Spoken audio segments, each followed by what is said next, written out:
Cara biar orang yang jalan kaki jadi blur gimana, Bang? Maksud kakaknya seperti ini bukan nih hasil fotonya? Kalau iya, nah jadi ini caranya, ini yang saya gunakan tekniknya adalah slow shutter. Jadi untuk mencapai teknik ini, ada beberapa hal yang kakaknya harus perhatikan ya, dan teman-teman yang lain nih.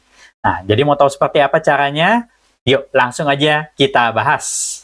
Jadi sebelum masuk ke caranya seperti apa, kita akan bahas dulu mengenai apa saja yang harus diperhatikan dan disiapkan. Yang pertama tentunya adalah kamera dan juga lensa. Ini sebisa mungkin yang memiliki image stabilizernya, supaya bisa meredam getaran tangan kita itu yang cenderung timbul nih. Biasa kalau kita gunakan slow shutter nih.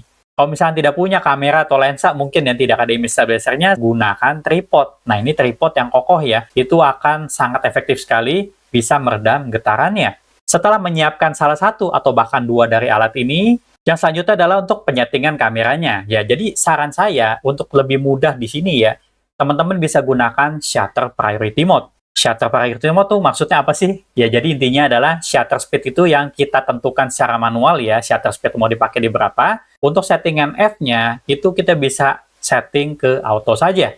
Dan untuk ISO-nya ini saya setting serendah mungkin ya, jadi supaya bisa mendapatkan shutter speed seperti yang kita inginkan. Terutama kalau misalkan kita foto di outdoor yang cahayanya masih cukup cerah.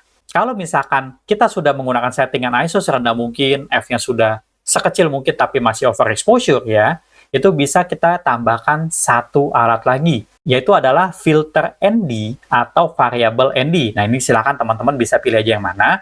Kalau memang nggak mau repot sih, seperti saya ya, ini gunakan aja variable ND, yang dimana kita bisa atur ya, intensitas cahaya yang masuk ke kamera kita tuh seberapa banyak yang harus diblok. Jadi ND filter ini ya serupa dengan kacamata hitam lah kalau kita pakai siang hari supaya tidak silau.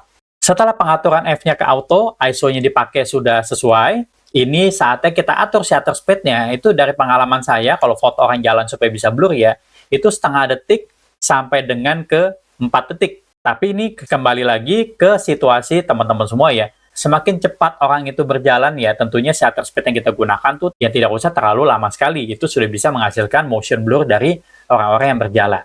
Ya untuk sisanya, teman-teman tinggal nikmatin aja prosesnya sambil eksperimen sesuai dengan hasil yang diinginkan seperti apa sih. Jadi bagi teman-teman, semoga penjelasan singkat ini ya bisa membantu menjelaskan pertanyaan dari kakaknya nih yang mungkin penasaran dengan settingannya seperti apa. Dan kalau memang masih ada pertanyaan yang lain ya, boleh aja langsung komen-komen di kolom komentar ya. Atau mau bahas topik apa selanjutnya, bisa langsung aja di komen juga. Dan juga bisa di-like dan share apabila teman-teman suka dengan video ini. Dan jangan lupa untuk follow juga akun ini, bagi yang belum follow nih, supaya bisa tahu tips and trik selanjutnya, dan juga kalau saya live tuh ada notifikasinya.